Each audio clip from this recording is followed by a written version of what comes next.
Today on Time 100 Talks, we're focusing on the future of space exploration. We'll be joined by some of the leaders whose efforts and innovations are helping to shape humanity's next steps in space, which will shape the future of life here on Earth, too. Today's guests include NASA astronaut Chris Cassidy, who in a Time 100 Talks first joins us from aboard the International Space Station. 2020 Time 100 honoree SpaceX President and COO Gwynne Shotwell, actor John Cho, and NASA astronaut Anne McClain, who will be joined by the ISS Experience director Félix Lajeunesse, who's working with TIME to bring all of us on Earth the thrills of space in virtual reality. Time for Kids kid reporter Miguel Madero will be checking in. Plus, we're highlighting activist and humanitarian Eddie Ndopu. Today is Thursday, October 22nd, 2020, and this is Time 100 Talks.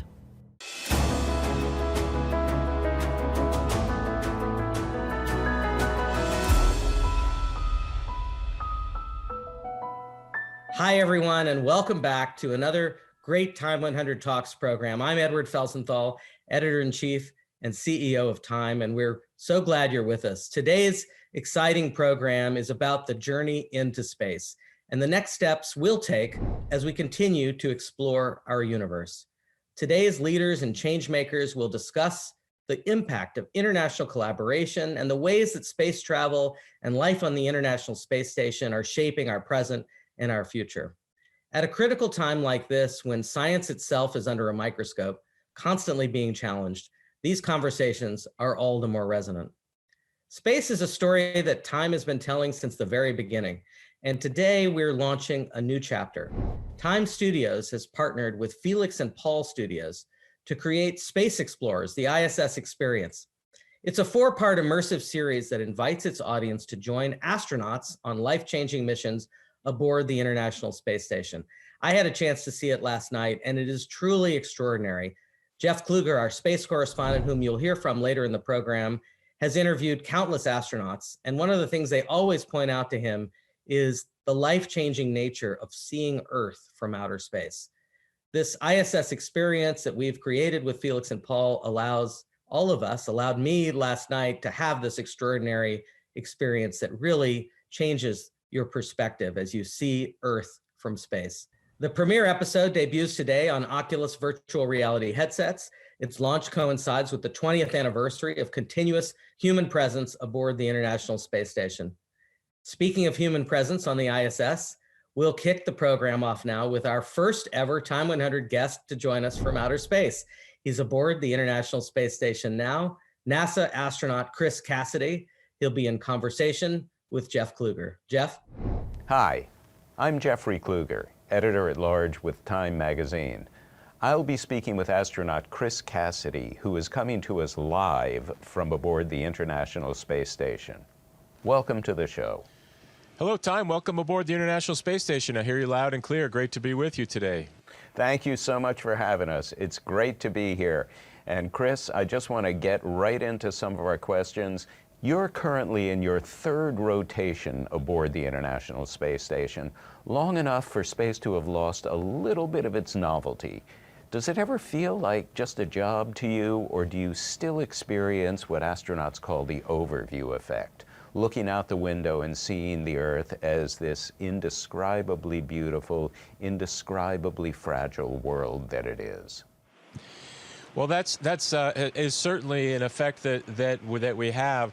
I'll tell you though that it does, like with any job, I'm sure it does sometimes feel like a job. The difference is you have to you check yourself periodically as you float by the window and see the beautiful planet below you that you described. And I'm sure sports figures, when they walk out onto the field, sometimes forget that, think of it as a job and forget about how lucky they are to be playing at that level. And it's the same for us. This morning I was knee deep in bags unloading a cargo ship, and I was passed by the cupola window and did exactly that, realized how lucky am I to be orbiting our planet and have this amazing view right now. Pretty special. Special indeed. The space station has now been continually occupied for 20 years or a bit more, and yet strangely, if you ask the American public, a lot of people aren't aware of that very fact, and they're also not aware of some of the good science, the great science that's come out of the ISS. What do you think is responsible for that public disconnect?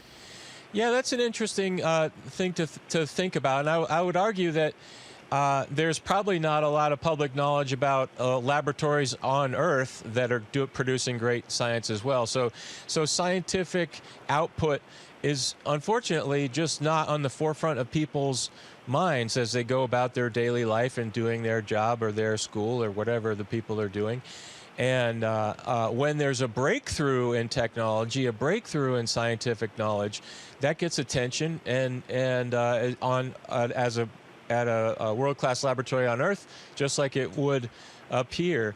And then flying in space for 20 years, maybe it's come to seem routine and that it's not risky. Well, I'll tell you, space flight is challenging. Every day we're here is a difficult day to manage, both for the ground and the crew. And but maybe that's a good thing that we have got to the point where we've got our hands around that difficulty, and we're able to make it where it does seem like space flight is routine, just like flying an aircraft from New York to LA, for example. Sure, and in some ways that's a good thing if people begin to accept it as simply a routine part of life. In another direction, back in the 60s, the space program commanded about 4% of the national budget, which is a considerable amount of money. Now it's about 0.4%, and there doesn't seem to be a whole lot of public support for spending yet more on space. Why do you think that? Has America fallen out of love with the fascination and the thrill of space travel? You know, one of the cool things about being an astronaut is we get to travel around the country when we're not in space, and it's not 2020, and talk about space and share thoughts with folks. And my personal observation is people have not lost interest in space exploration, both manned and unmanned. Space captures people's attention and imagination and excitement. What I think that the challenge, though, is back then, in the 60s, we were in a race. And again, people relate to things that people can relate to on their own personal life. And imagine you're running a road race and you're in a competition head to head with a few other runners, and you've got 3 or 4 laps to go around the track. You can put more effort on the table if you know that you're trying to beat a person or two. If you're just going out and jogging and there's not necessarily a race and you're just doing your daily exercise, you might not need to put forth so much effort. And in this case, my analogy, effort equates to the percentage of the budget and how much we're willing to throw in there. So I think that the space race that we had going on at the time was a huge part that allowed the nation's appetite to swallow the higher percentage of the budget. Right, understood. One of the most exciting developments of the last few years is the Artemis program, the commitment to have American astronauts back on the moon by 2024. But that mission, the landing mission, is supposed to happen after just a single circumlunar mission with astronauts aboard. Now, back in the Apollo era, we had Apollos 7, 8, 9, and 10 that tested the command module and the lunar module in Earth orbit and in lunar orbit. Do you think it's a safe model this time to scrap all of those incremental steps and have one circumlunar flight and then go straight on the stick the landing flight?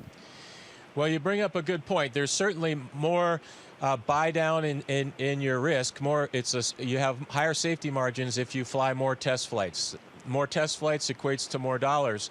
So program managers, of which I'm not one, but program managers have tough decisions, really tough decisions to make, where you're weighing budget versus risk and timeline, and you've got a couple big knobs to turn, and they all impact each other. So would it be safer to fly more test flights? Absolutely, no question. There's no way anyone can argue that. The question then becomes, how few test flights can you accept and have risk that's tolerable? The one difference that comes to mind also is we as a nation have, and as a globe, have much more spaceflight experience under our belts now in 2020 than we did in 1960, late 1960s.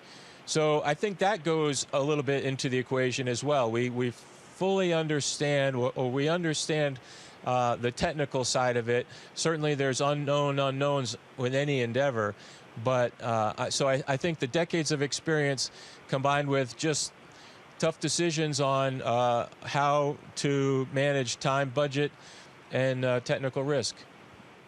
Right. Back then we were learning how to do it for the first time, and now we sort of know how to do it. There's that institutional memory. Shifting gears slightly to geopolitics, our biggest competitor in space right now is not the old Soviet Union, it's China. Would you be in favor of the U.S. collaborating with China and perhaps even collaborating within the partnership of the International Space Station? Do you think we're ready for that kind of work together? Well, I can only answer your question from the crew perspective. I think if our nations got together and decided collectively to work in space together, I would open my arms wide open and say, come on in, taikonauts, let's go. Let's talk about how you execute your procedures, how we execute our procedures. This is how we do a burn, deorbit burn, for example. This is how we operate on the space station. I would think it would be super cool. One of the most memorable things for me about flying on board the International Space Station is the international cultural aspect of it on a person-to-person basis with my crewmates. Having other food, having other music, having other just political discussions, life discussions around the dinner table makes the 6 months just super memorable. Yeah, all the science we do and spacewalks we do and robotic operations are fantastic, and I love every minute of those. But in the end, when I'm an old guy and telling stories to my grandchildren, it'll probably be about the friendships I've made on the space station, and I think it would be cool to add one more country to that list. Well, and we certainly saw that back when there were tensions between the U.S. and Russia with Ukraine and Crimea, and yet the astronauts aboard the ISS simply transcended that. They were all just crewmates working together. Geopolitics meant nothing. Agree. Some of the most thrilling work that's been carried out in space has been carried out by uncrewed, unmanned spacecraft. They're cheaper, they don't risk human life, and there is a school of thought that this is really the way to go. What do you say to folks who say, let's stop risking people and do all of our deep space missions robotically? How do you answer that argument? Well, I think if you do 100% missions robotically, you're going to miss a key aspect, and that is how manned missions bring it up close and personal, and you really get a sense for living the mission through the astronaut's eyes, if you will. People can relate to people. It's difficult to relate to a robot driving around. You can, and it's exciting to think about a Mars rover and look at the camera views, and the new Mars rover will even have audio, and to hear sounds of the tires crushing gravel is super, super cool. But then to put on top of that a person's feelings. How did you feel when your feet were crushing the gravel and you bent over and you picked up that rock and you looked out and you saw the horizon on the moon or the Mars curvature of the surface? How did that make you feel? And though that's a key part. Now, how do you put a scientific value or worth on feelings? And that's kind of touchy-feely, and it doesn't really have a place in a line item on a budget. But I think that robotic and human manned missions are dovetailed in their success of one another. We need the robotic missions to have safe human missions, and it just works together. I think they go hand in hand. I think you're absolutely right that there is no way to have a line item in a budget for human inspiration. There's just no way of putting a price tag on that. One other direction I wanted to go, Space tourism certainly is, you know, a very big market right now, or there certainly is talk of developing a very big market in space tourism.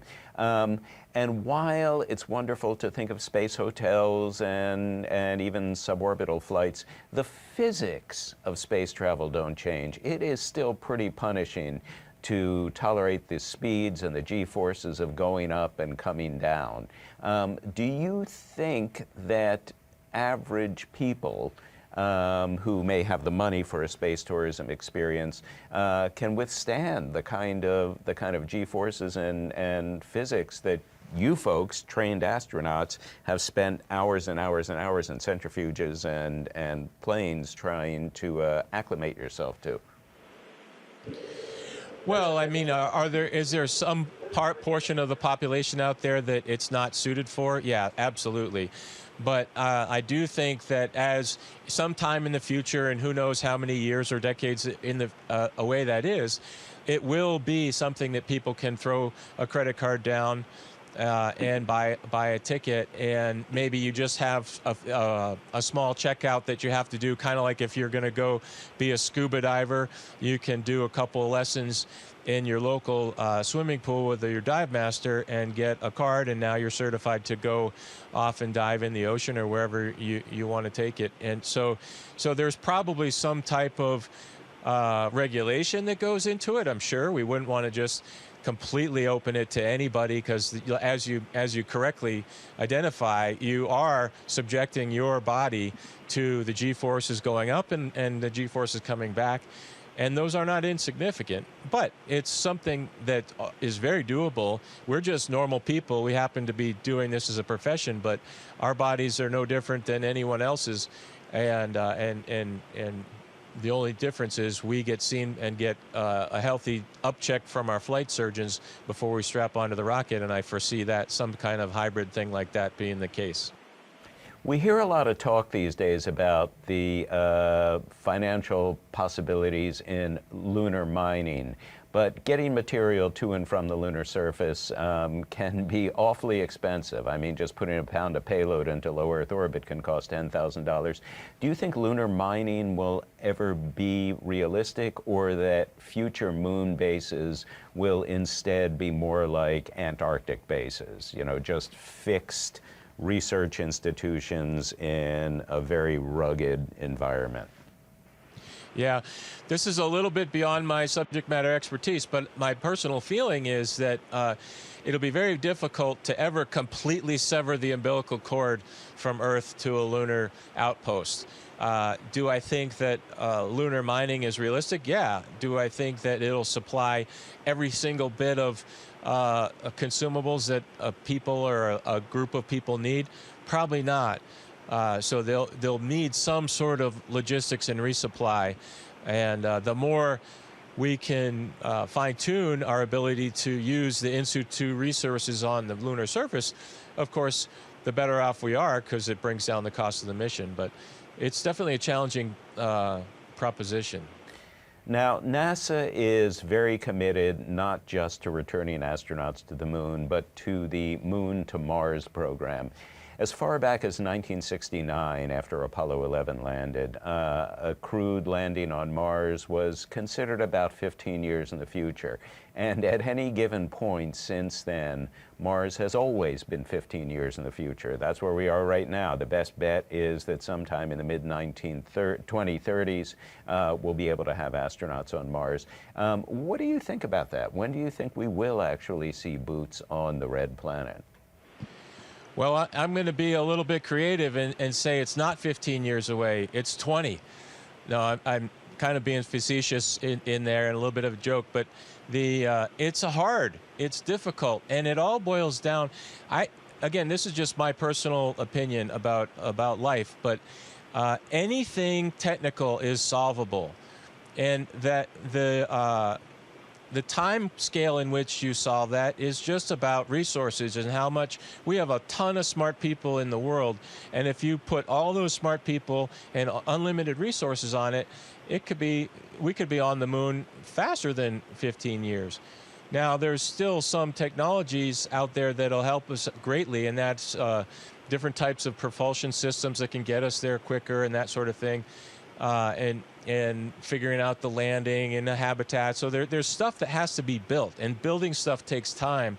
So there's a certain number of years that once you say, ready, set, go, here's a pile of resources, here's a pile of people, it's still going to take like a decade, I think, from that point. And so it boils down to resources and money and funding and will. But I think that's why you have this kind of constant 15-year sliding scale, because if today they said, ready, set, go, 15 years is a nice, reasonable number that you can make it happen. So given the fact that coronavirus has just kind of turned our world upside down and our financial markets upside down, I'm going to say we just bought 20 years instead of 15. The Cygnus cargo vehicle that just arrived at the International Space Station is carrying a 3D virtual reality camera developed by Félix and Paul Studios in Montreal and TIME. It will capture the first ever 3D cinematic quality spacewalk conducted outside the space station. What do you think the significance is of allowing people on Earth to experience a spacewalk in virtual reality as if they were there? Well, I think that people need to know that spacewalks are hard. And spacewalks are my favorite thing to do. I love them, but it's a challenging day. It's a hard day for the crew, for the technicians, for the engineers. And it's difficult, even with the most intricate camera system that you have.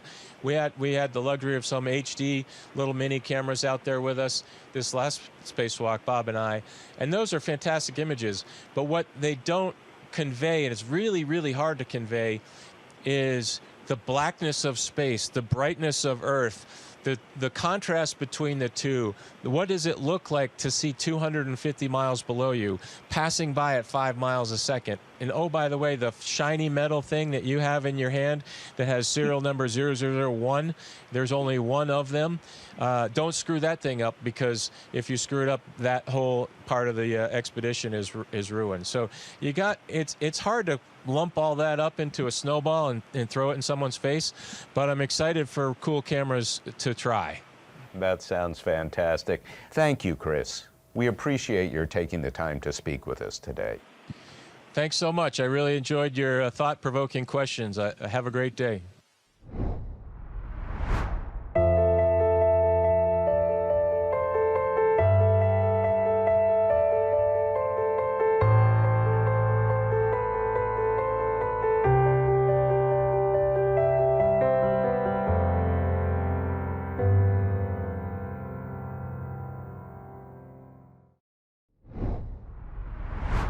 Welcome back to Time 100 Talks. On today's show, we're discussing the future of space exploration, and our next guest, 2020 Time 100 honoree SpaceX President and COO Gwynne Shotwell, will highlight what's possible when we invest in space, as well as the challenges that we'll face along the way. Gwynne will be joined by Patrick Lucas Austin, Time's technology columnist. Patrick? Thanks, Edward. I'm Patrick Lucas Austin, Time's technology columnist. And today I'm joined by SpaceX President and COO, Gwynne Shotwell. Gwynne, thank you for joining Time 100 Talks. Thank you, Patrick. I'm so pleased to be here. Gwynne, you're the president of the most well-known private spaceflight company. You're launching thousands of satellites into low Earth orbit. You're building a huge ship of unprecedented scale. What's the next priority on SpaceX's list? So we always, our next priority is always our next launch. We want to make sure that we do a good job for all our customers. But the next big launches, we've got a couple of big launches upcoming. We're going to be flying another GPS satellite for the US Space Force coming up here in a couple of weeks. And then critically, importantly, crucially, nervously, we will be flying the first operational crew mission for NASA. We'll be carrying 4 astronauts this time, and that will be in a few weeks, next month. Speaking of that particular NASA mission, I know there have been some setbacks when it comes to launch. Could you talk a little bit more about that? Yes. So what we want to do for all our customer missions, but really importantly, our crew missions, is make sure we are 100% ready to fly. If we see any issues at all in the data, in the test data leading up to the flight, or even in previous flights, we definitely need the flexibility to take a step back, look at everything, and make sure we're ready to fly. We were late getting to the pad for the first crew demonstration mission this past May, but we think it's far more important to do the job properly as opposed to do the job on time. We'd love to do both, but this is a tough business. And so it's far more important, especially when you're carrying people, to make sure you're ready. Space is an incredibly expensive industry to be in. It's big business, but it's also very costly. Your other projects, going to the moon, traveling to Mars, space tourism, they don't seem as lucrative as carrying other payloads into space. So why pursue these other projects? So we were founded, Patrick, Elon founded this company with the entire purpose of building a space transportation capability that would allow humans to move to other planets. And I remember when I was interviewing with Elon in 2002, and he had such a ambitious goal, it sounded absolutely insane at the time.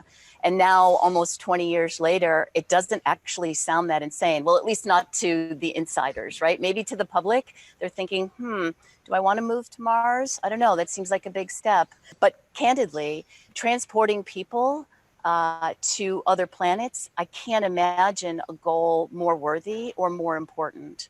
And I also want to make sure that you understand that we are not giving up on Earth when we talk about building capability to move humanity to other planets. It's not giving up on Earth. It's actually just giving humanity another shot in case there were to be some horrible event on Earth to move people and save humankind by allowing them a second place, a second planet to live. I think that sounds pretty great. Let's talk Starlink. SpaceX is launching hundreds or up to thousands of satellites into space for high-speed internet all over the world. Why? What's the benefit to SpaceX, and what are the potential applications for Starlink as you roll it out? So Patrick, there were lots of reasons to enter into the telecom business. The companies always want growth, and this was a good opportunity for growth for us. But there's other reasons as well. A low Earth orbiting broadband constellation has never been successful. We always take on huge visionary goals, and this was a goal worth taking on. No one has yet been successful. In fact, Elon is always talking about this business is littered with dead bodies, with companies that have not made it. So it was a challenge for us to go do. So that was one reason. The second reason was, once we take people to Mars, they're going to need a capability to communicate. In fact, I think it will be even more critical to have a constellation like Starlink around Mars. And then, of course, you need to connect the two planets as well. So we need to make sure we have robust telecom between Mars and back in Earth. And then finally, and I don't know that we thought about this initially, but it has certainly been in the forefront of our minds recently, a low Earth orbiting constellation doesn't pick cities to fly over. We fly over the entire globe. And Starlink offers the opportunity for people who have never had an opportunity to be connected to be connected. It was one of those things, Patrick, that we really didn't think about, or at least I didn't. Maybe Elon did. Maybe some of our employees thought about it, but it's really hit home in the last couple of months. We connected the Ho tribe in Western Washington State. This was a group of fine people who had never had decent connectivity, and we've been told by the tribal chief that it has changed their lives in just the month or so that they've had the capability. We also were able to connect Washington State emergency responders during the fires, and so those two pieces of this business or this capability really motivated the team and showed that what we were doing was not esoteric. It wasn't taking humans to Mars, but it really could impact lives on Earth right now. Does that mean in the future, when I need an internet provider, I can choose between, Verizon or Starlink, for example?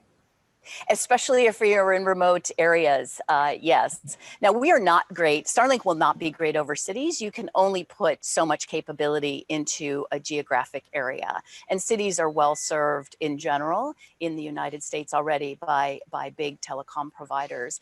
This is really best for suburbs, a couple of folks in cities, but it's really great for rural. I live in Central Texas. I've got a ranch out there, and my internet is terrible. And I pay way too much money for really terrible internet.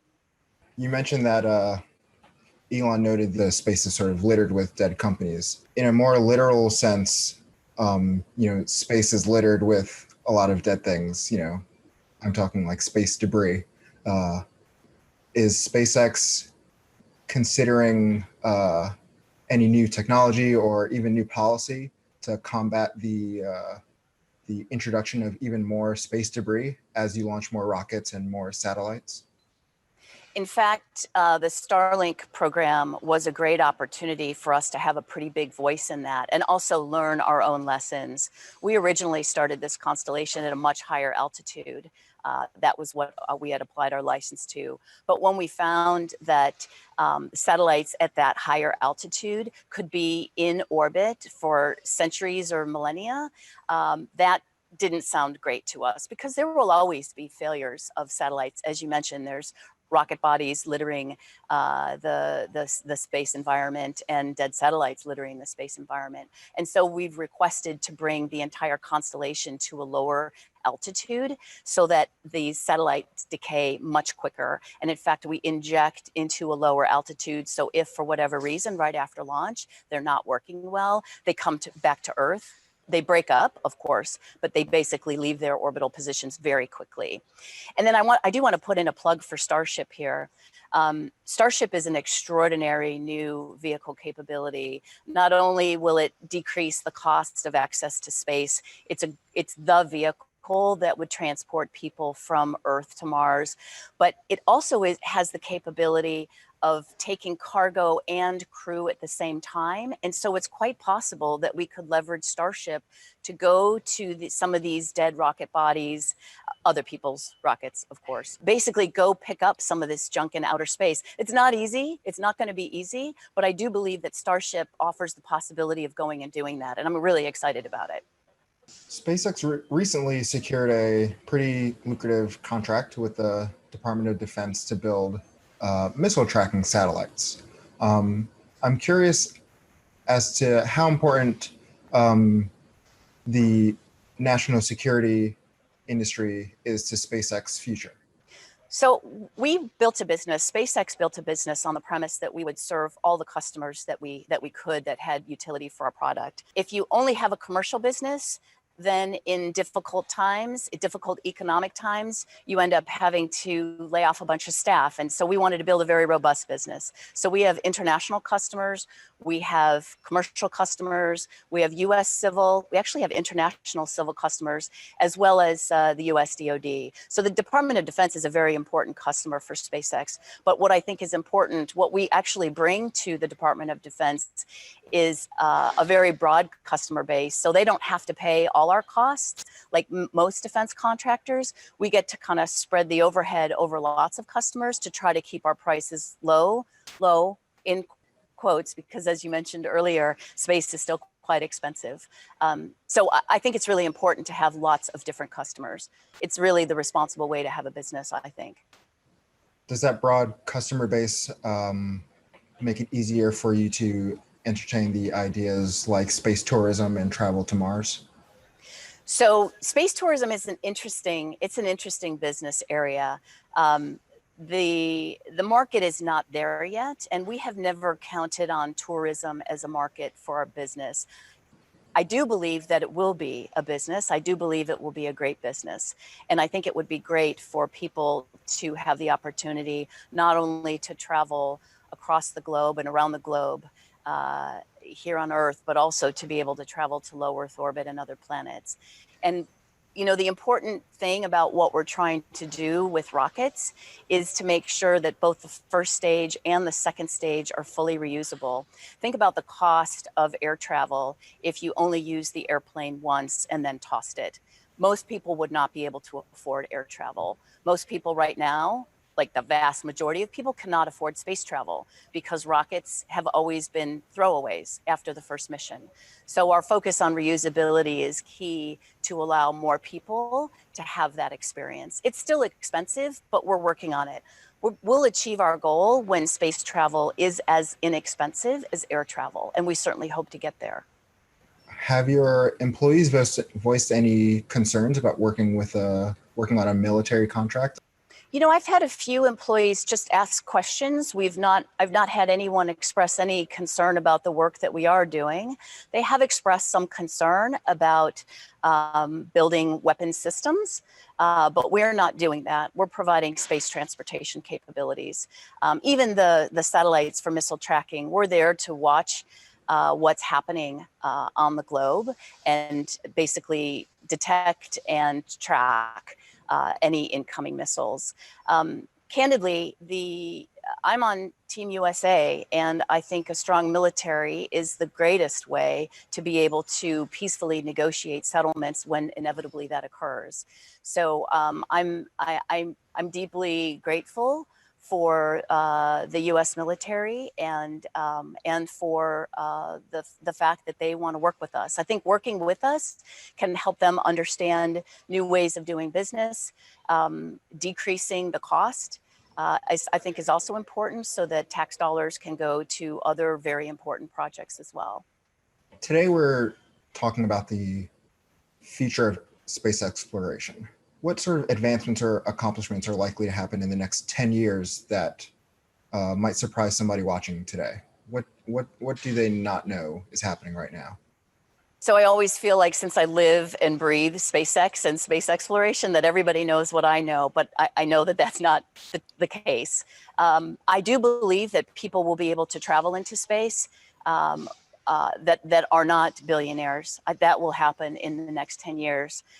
If the the Starship program goes as planned, I do think people will be able to travel to Mars in 10 years. And I know that sounds crazy. And 18 years ago, when I started working at SpaceX, that sounded even crazier, but I do believe that's possible. I also believe that capability like Starship will allow people to do long haul travel, like say from here to London, here to Australia. And instead of having a 12 to 14 hour flight, that you could do that in a couple of hours. Now, is that going to be a comfortable flight when you're strapped to a rocket, or? It will be as comfortable as we can make it. And I'm happy to be the first to fly on it. And then I'll let you know. Thank you so much for joining me today, Gwen. Thank you so much for joining Time 100 Talks. Thank you, Patrick. I really appreciate it. It was fun. Thank you, Patrick and Gwynne, for that fascinating conversation. Up next, we had a chance to speak with activist and humanitarian Eddie Ndopu about how space has shaped his work as an activist here on Earth and why it's important to include accessibility in conversations about future expeditions. I think that part of the crisis that we're experiencing right now is also a crisis of the imagination. This moment of trauma and pain and isolation and neglect, I think, is really an invitation for each and every single one of us to really think about creating a world that truly is livable and inhabitable for everyone. You know, it's not just COVID that impacts the most marginalized segments of society. 90% of children with disabilities have never seen the inside of a classroom.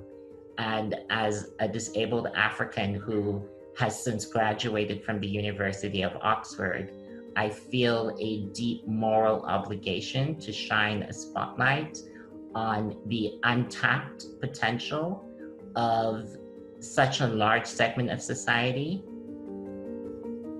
My entire life is a constant effort to push the boundaries of equality and push the boundaries of possibility. And that's why I'm so deeply committed to my vision of possibly becoming the first physically disabled person to travel into space. The idea really is to be able to address the world from the edge of the planet as the first wheelchair user up in space.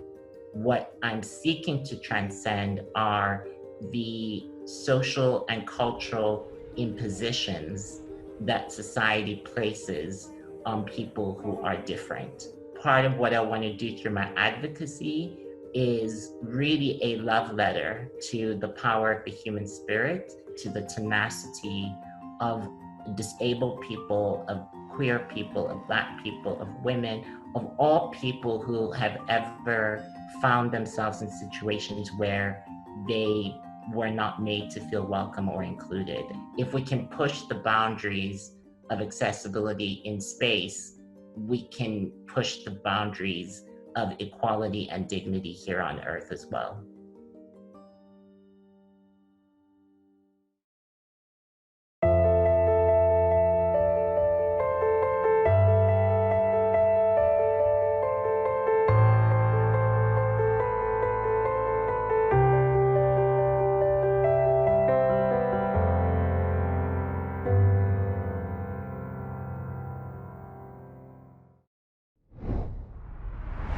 Welcome back to Time 100 Talks. We hope you're enjoying today's program focused on the future of space exploration and space technology.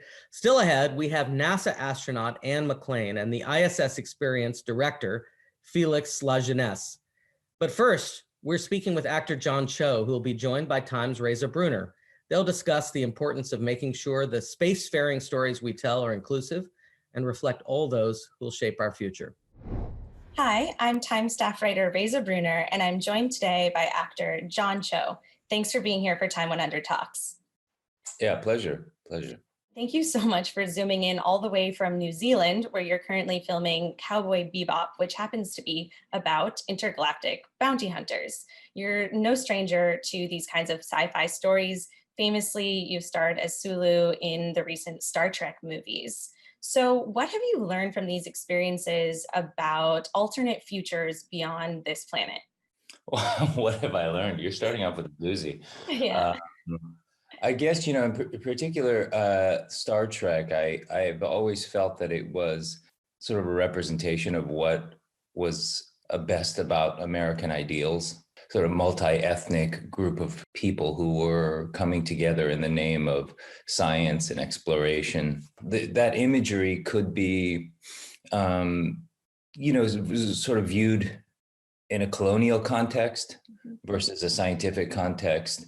And so I do think that there is something about, the stories that we tell that can reflect sort of the best of us or the worst of us. And we have that choice. And I was always proud of that particular aspect of Star Trek and being associated with it. I think it's one of sort of a great American pop culture product. So you've been a powerful voice for inclusive casting, and sci-fi in particular is a genre that has a lot of power to shape our vision of what the future can be.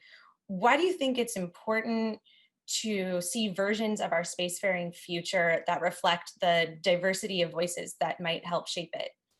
I think that the choices that an actor has in their career is kind of overstated usually. Like for me, it kind of depends on what comes across my desk. However, I'll say this, I have thought about, representation in general and representation specifically as it relates to Asian Americans a lot. And one of the things I think about is like, even though Asian Americans have done, you could look and say we've done well in other areas of American society, but representation on screen has really lagged behind. And how do we feel about that? And I let me go back to like this, this psychological theory where you say, there's a baby looks down at his or her arms and hands and feet and doesn't know immediately that they're connected to their head. Because they don't know until they look in a mirror. And then they can see, oh, that's me. And these arms, these hands, and these feet belong to me. And their sense of self becomes complete at that moment. They know who they are because they can see it in a reflection. And I have felt that, the stories that we tell about ourselves is that mirror, is that moment. And I think, Asian Americans have long felt like, well, we're here in our society. I know this day to day, and yet, the mirror shows that I'm not. There's nothing in that mirror. And so that's always been so frustrating for me personally. And sci-fi does give us a really great opportunity to sort of move away from our preconceived notions about our past and our present. Yeah.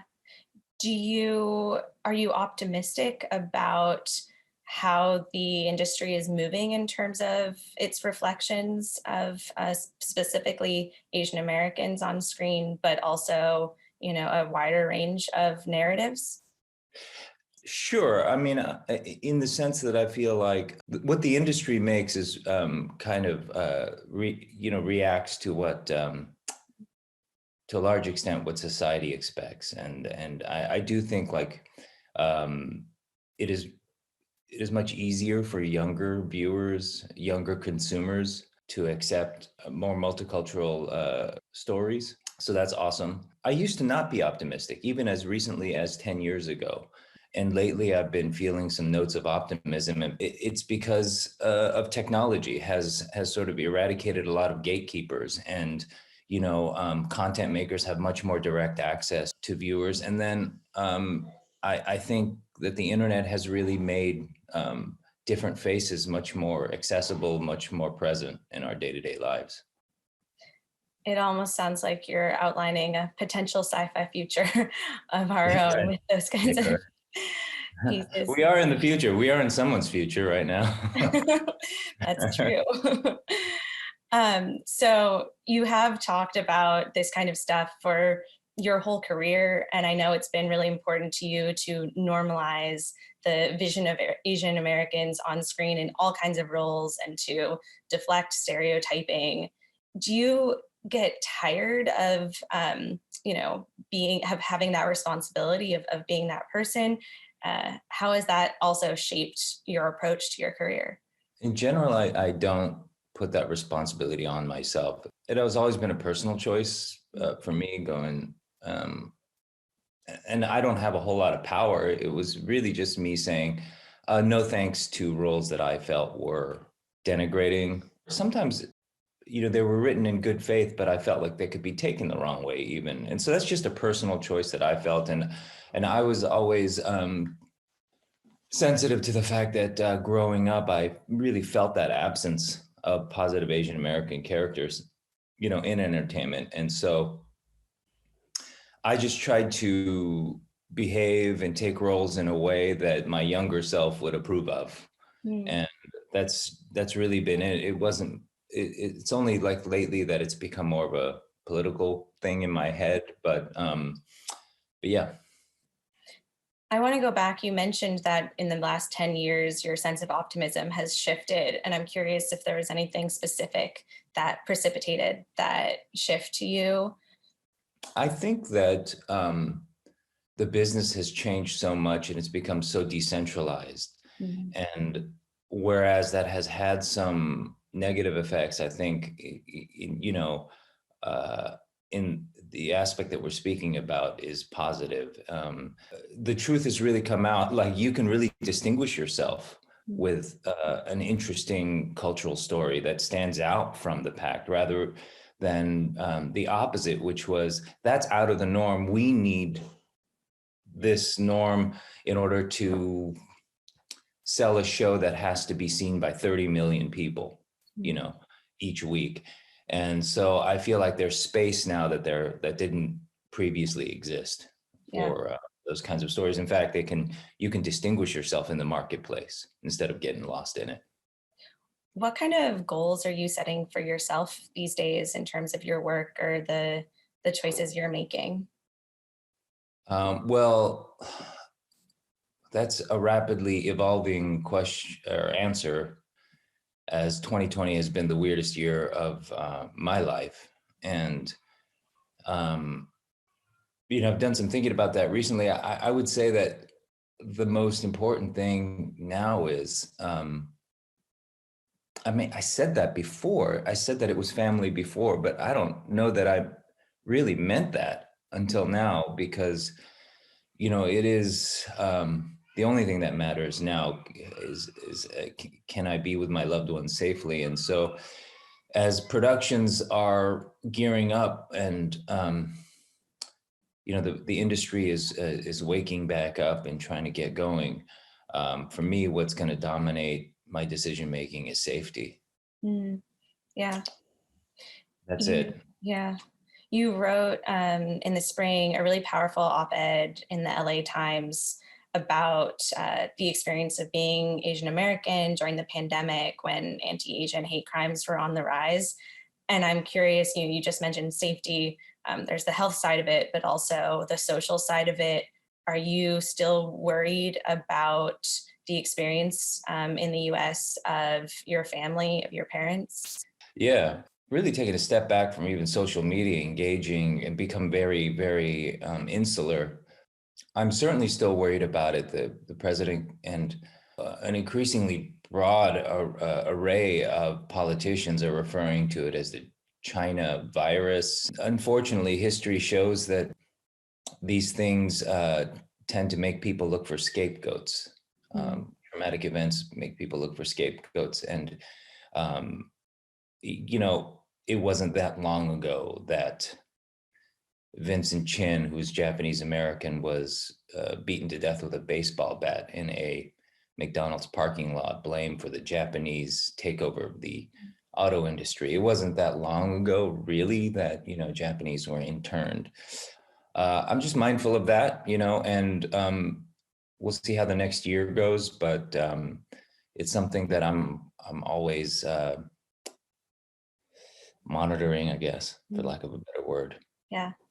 Are you optimistic about, so you mentioned 2020 obviously has been a game changer. Are you optimistic about what comes next in 2021, and especially in the arts industries and entertainment? They've experienced something of a reset right now. What are your hopes for what comes next? For me and so many other people, this pandemic has highlighted our dependence on one another. For me, a lot of my thinking has shifted politically, where every issue I see is now through an environmental lens. I'm seeking to leave a more healthy planet to my children, to do what I can so that they're not overburdened. Yeah, I think I am optimistic also, having seen the social justice movement this year. Fringe ideas are becoming much more mainstream. Maybe there's some positive outcome from this year coming down the pike. I certainly hope so. I'm trying to be optimistic is the answer. I'm trying my best. Circling back around to Star Trek and the concept of space and what we can learn from those alternate futures, what's like the biggest takeaway from your visions and experiences filming that gives you maybe also some of that optimism? I guess the story of humans has been, to some extent, that we've taken the technology that we've had and we've briefly done good things with them, and then it's gotten out of hand, and we've started making things worse with our technology. Gunpowder starts out, we'll be starting to use them for fireworks, and then we discovered that they can shoot little pieces of metal a long way and kill other people. And going back to Star Trek, I just felt like it was an optimistic view of us and technology. And I hope that in the long term, that turns out to be prophetic, rather than a fantasy. Yeah. And one other project you've been involved in that had a ton to do with technology was Searching in 2018. And I've seen that movie referenced recently as people are trying to make art that reflects our current state, living through the computer. Just curious if, that experience has informed any of your current concepts of what you think art should be or movies could be right now. Yeah, I mean, that's certainly the reality of our lives at the moment. I hope it's not permanent, this dependence on technology, because I do feel like it's not enough. Evolutionarily speaking, I don't feel that human beings are equipped to really understand each other via screens. I think to connect, we have to look at each other in the eyes. So it's an impediment to connection, I think. I don't know that I'm right. There's a lot of evidence to the contrary. But yeah, certainly storytelling has to adapt to what we're doing, and this is what we're doing right now. So I'm sure there are a lot of people who are, I think we'll see a lot of content from people's homes. We'll see. Yeah, great. John, thank you so much for joining us for Time 100 Talks. It's been a pleasure. Thank you very much. It's been a pleasure for me too. Thank you, Reza and John Cho. Time Studios has partnered with Félix and Paul Studios to create Space Explorers, the ISS Experience, a 4-part immersive series. Before we speak to our next guest, NASA astronaut Anne McClain and the ISS Experience director Félix Lajeunesse, who will give us firsthand insight into this fascinating project, here's a sneak peek. Good evening, Expedition 58. Happy 100th day, and we'll give you a call here shortly. When we got to orbit, it was nighttime, and all I could see was blackness. It is the most rawly human that I've ever felt. You're just there, and the joy is overwhelming.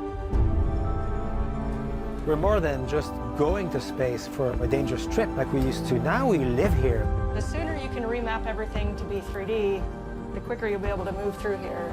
That power of adaptation is one of the most beautiful aspects of the human mind. You have to be able to relax, but there always has to be part of you that's ready to surge. When you see everything that you've ever known, you get this profound sense that the world is small, we are all reliant on one another, and we're all in this together.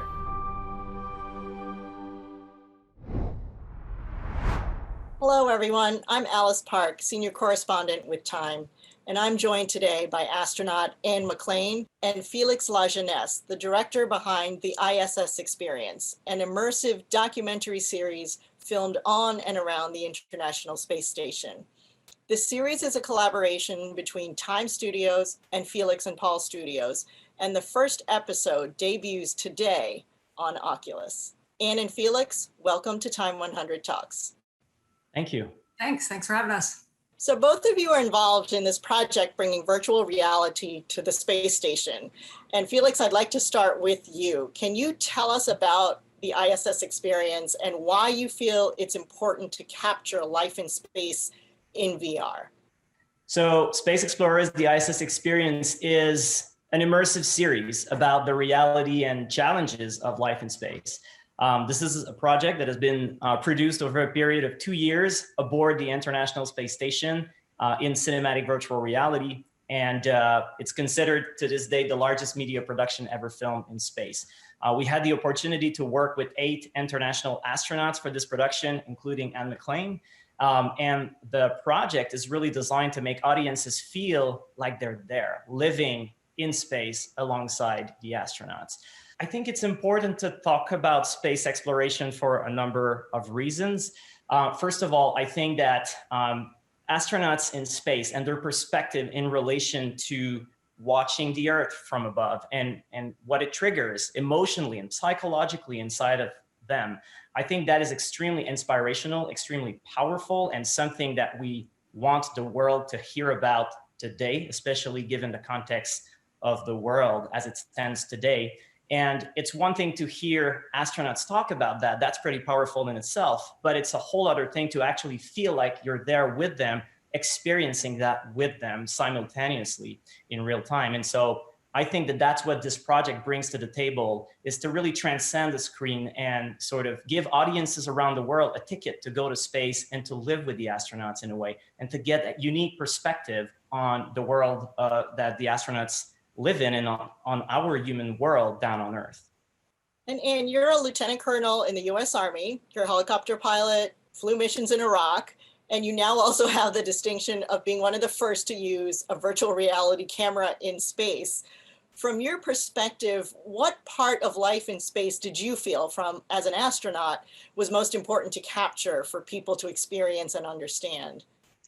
You know, what's interesting is that what I liked about working with this particular camera, this particular project, is that, you know, so often when we do outreach from the space station, we set up a camera on one view, we talk about one topic, and then we turn off the camera, and that's kind of it. This camera we would set up, it was kind of this big, you know, like round 9 camera contraption, the ISS Experience camera. And we would set it up and we would actually just kind of forget about it. We would just go about our daily lives, and it was looking, you know, forward and backwards and into each of the modules. And so I think what's really neat about it is that it captures not just the small frame that you've probably seen a lot from the space station up to this point, but you can look left and right and behind you. And, you know, I got to preview this episode, and half the time I was looking behind me because it's all the stuff that you wouldn't normally see that is really intriguing. It's the part about not just working in space, not just putting on a production for a camera, but actually what is the mundane, everyday living in space? And so for me, it felt like I was right back on there. It's also a little bit like having a camera in your house. So there was a couple times that I looked around and I went, holy cow, this place is a mess.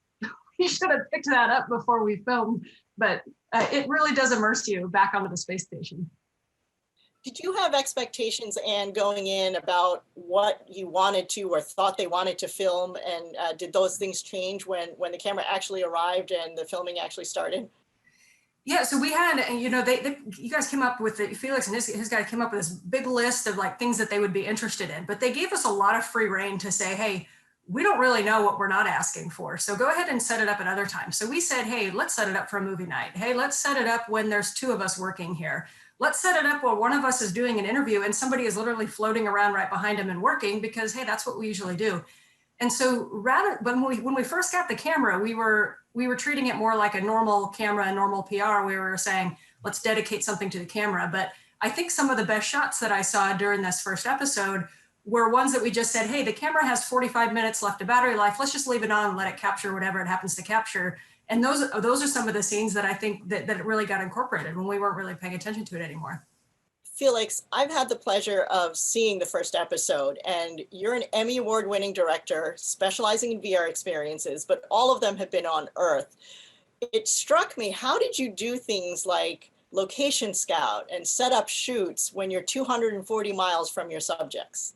Yeah, look, it's been a truly singular and unprecedented experience for me.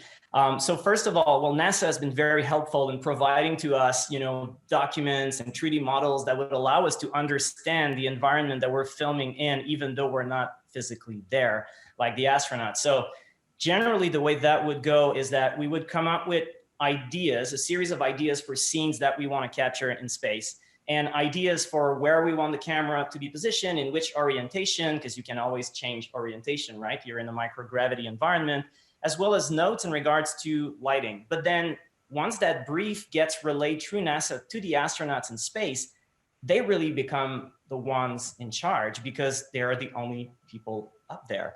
And so it was fascinating to me to see that after we delivered the brief, the astronauts, they have to play so many roles. They become the directors of photography. They become the camera operators. They become the sound people because they have to put their own mics. They become the data transfer technicians, you know, to send the files to Earth once a filming has wrapped. And they also become, as Anne alluded to, creative collaborators because it's their story that we're telling. So they will have a great creative input to bring to the project. And ultimately, on top of all that, they are the protagonists of the story. So not only are they the full film crew in a way, but they also become the protagonists that are being filmed. And so it's definitely a great intensive collaboration between Earth and space. But at the end, I was just fascinated by how much falls in the court of the astronaut to make a project like that possible. And Anne, I was just curious about whether there were any particular experiences or events that you felt were very important to capture and that you really wanted to make sure were part of this film. Yeah, one of my favorite things on Space Station that I never really thought about when I was on Earth, and I don't really know why, but that's, the space station is about a 3,500 square foot living space on the inside. And we are always so careful when we're working in mission control, supporting the astronauts on station. We're always aware of where they are, what they can touch, what they can kick, what they can't kick.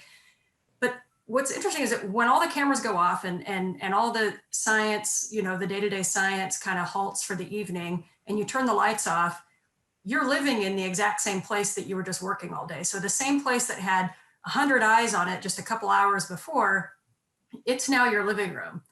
And one of the most special moments for me, and I remember waking up the second morning I was, or the first morning I was on Space Station, and you get up and you go to the bathroom just like you do on Earth, right? So I got up and all the lights were off, and it was just some ambient like LED lights, and I'm floating through this amazing space station, and there I am with messy hair and pajamas on, and it's dark, and everybody gathers around, and we each grab a coffee, and we say good morning, and we kind of wake up slowly. And I thought, all those little moments that you have on Earth when all of us are getting ready for our days, that's the stuff that happens in space too. The other thing that we really wanted to capture was how much goes into some of the pictures that you see that you're so used to seeing. A lot of people have seen pictures or imagery or video of astronauts out on a spacewalk. Well, what does that actually take? Did you know that it takes 8 hours just to get us out the door in the morning? And then when we come back, there's another 3 hours of work afterwards. And so we were able to set up the camera and capture all of it. And not giving anything away, but there's moments in the first episode where you're seeing me before a spacewalk, getting the last like little bit of orange juice that I was going to drink before I went out. And those are the moments that go, wow, these are humans. This is you, this is me. It's just like any other human getting prepared to do this thing. And those off-script moments were really something important to share. And of course, you mentioned a spacewalk, and you were, of course, one of the astronauts who was going to be the first all-female crew to do a spacewalk. Can you tell us a little bit about what happened there and how you felt about that?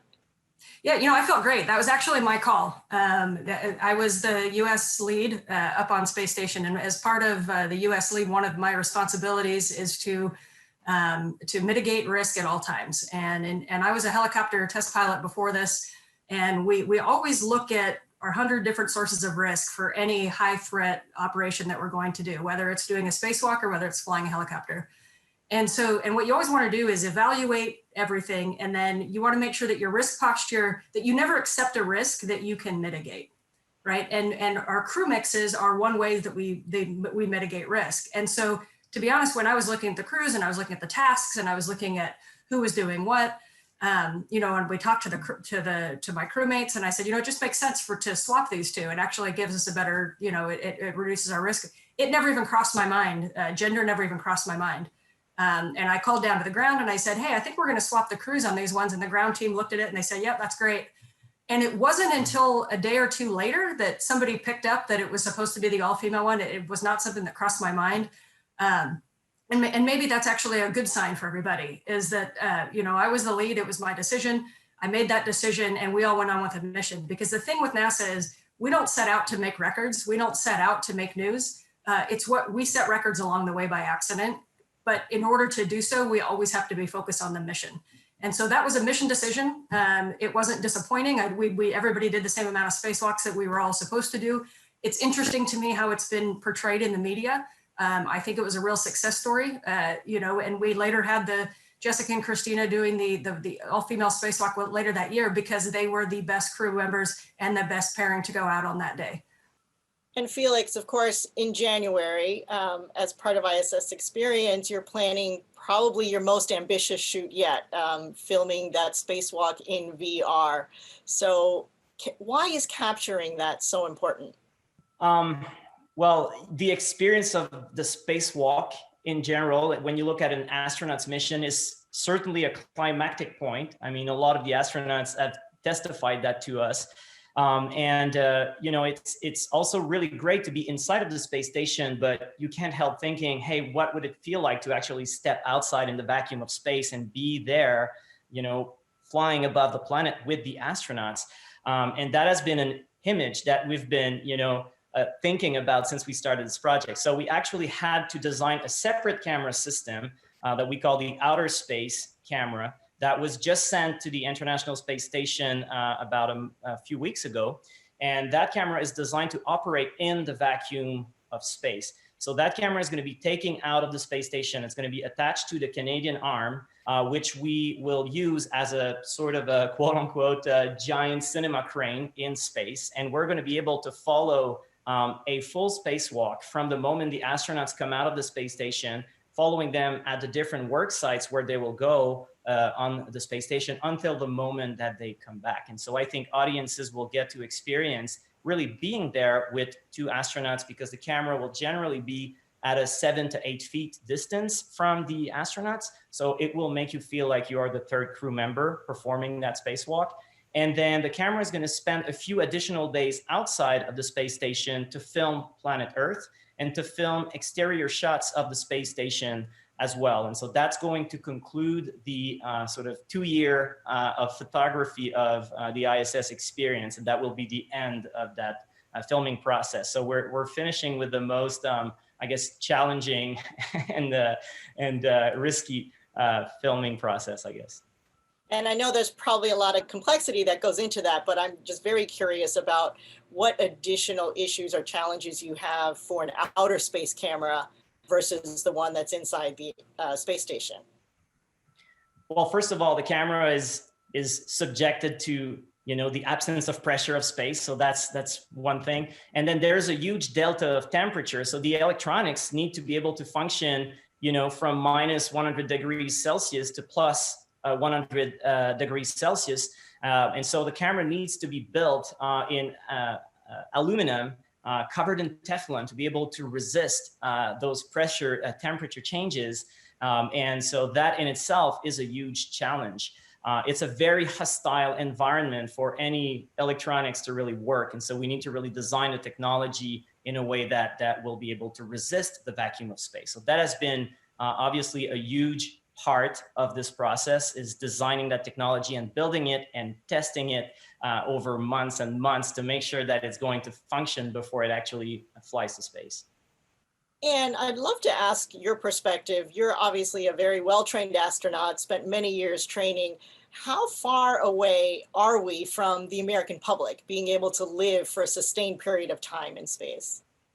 Well, I think, you know, our commercial spaceflight industry is developing extremely rapidly, and it's actually probably a lot more advanced than most folks realize. You know, NASA is one of our goals is the commercialization of low Earth orbit, not to do it ourselves, obviously, but to enable commercial industry. And part of that, I do think, is going to be passenger flights. There's multiple companies looking at doing passenger flights or private astronaut missions and things like that up to space. You know, something that I would caution is that I think NASA is very good at making the very difficult look routine. I think, you know, and you know, when folks watch space launches, or they see us up on space station every day, or they hear we've been living up there for 20 years, it might be easy to think, oh, well, we've got that figured out. We already know how to do that.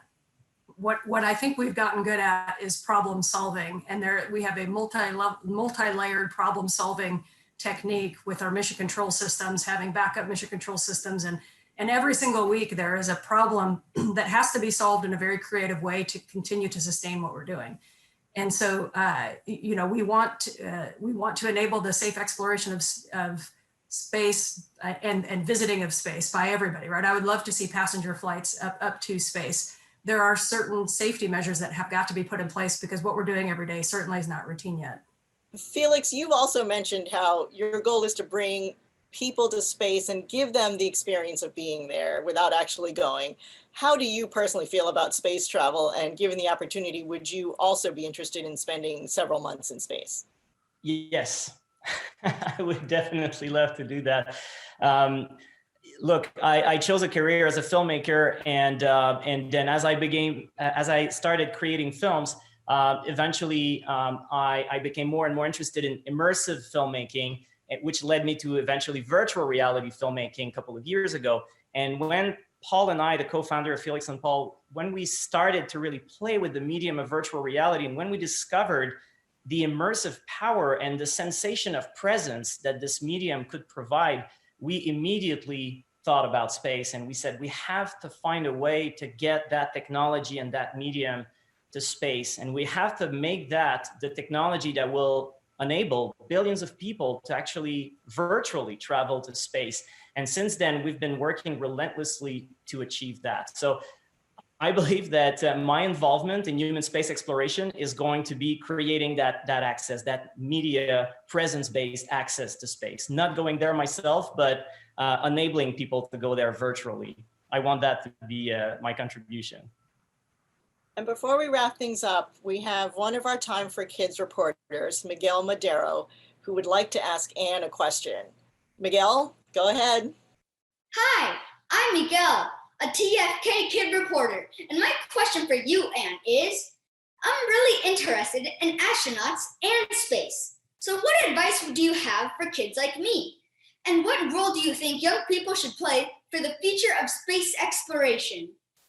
Well, that's a great question, Miguel, because when I was your age, and actually even earlier, I was about 3 years old when I looked up to the stars and I decided that I wanted to be an astronaut. And that's when I first told my parents. So just the fact that you're enthusiastic about it, that is actually the first start, because all of the future astronauts are doing exactly what you're doing every day. They're getting up, they're going to school, they're learning what they can, they're taking lots of different subjects. And so what you're doing right now is actually exactly what you should be doing to come and be part of space flight. Now, for anybody that wants to come and be an astronaut or to do any of the many different jobs that we have at NASA, the biggest thing is to figure out what you're passionate about and what you love doing and do that. Because if you're passionate about something, you're going to be better at it, because all of what we do, it takes so much more work than I ever anticipated. When I looked up and thought, I want to be an astronaut, I didn't even see half of the work that it was going to take to get here. Evenings and weekends and not going out with my friends when I wanted to and canceling trips and just focusing on my work. That's what it takes, but that's worth it if what you're doing is something that you love and that you're passionate about and that brings you joy. Because the other part is that, you know, there's so many different jobs at NASA, like I said, not just within the astronaut corps. You know, within the astronaut office, we have doctors, we have scientists, we have geologists, we have pilots, we have people that are not pilots, we have scuba divers, we have submariners. We have all sorts of different ways that you can become an astronaut. However, we also have a ton of people that work at NASA and they get to work with space exploration every single day, and they're not engineers and scientists. We have educators that go out and they tell the story. We have media and public relations people that tell the story and do the interviews and make the videos. And these guys are the same people that they also get on helicopters and they fly over to Kazakhstan and down to Florida and they see launches and landings, but they tell the story. And so whatever your passion is, you can be part of this if you'd like to. But my biggest thing is to not give up. Do not give up. I run into a lot of adults that say, you know, I wanted to be an astronaut, but they say, but I stopped, but I decided not to, but I decided not to major in engineering, but I decided it was going to be too hard, but I decided to go do something else. And what I realized was most adults stopped pursuing it themselves. Nobody came and said, hey, you're not good enough. Most people gave up themselves. And so what I want you to think about is keep making the decisions that move you onto that path, because somebody sitting in your classroom today is going to be an astronaut, or a classroom just like yours is going to be an astronaut. There's the same with the president and the doctors and the lawyers and the professional sports players. They're all sitting in school right now. So it's those people that stay focused on their mission and keep making those decisions about doing things that they're passionate about that are the ones that end up where I am and where other successful people are. So good luck and don't give up. Thank you, Miguel, for that great question. And thank you, Anne and Félix, for joining us on Time 100 Talks today. Thank you. Thank you. Thanks for having us. Thank you to Alice, Anne, Félix, and our Time for Kids kid reporter, Miguel. And thanks to all of today's Time contributors and guests, and to all of you for watching the program. Make sure to check out the first episode of Space Explorers, the ISS Experience, today on Oculus. And we hope you'll tune in next week for another edition of Time 100 Talks. See you then.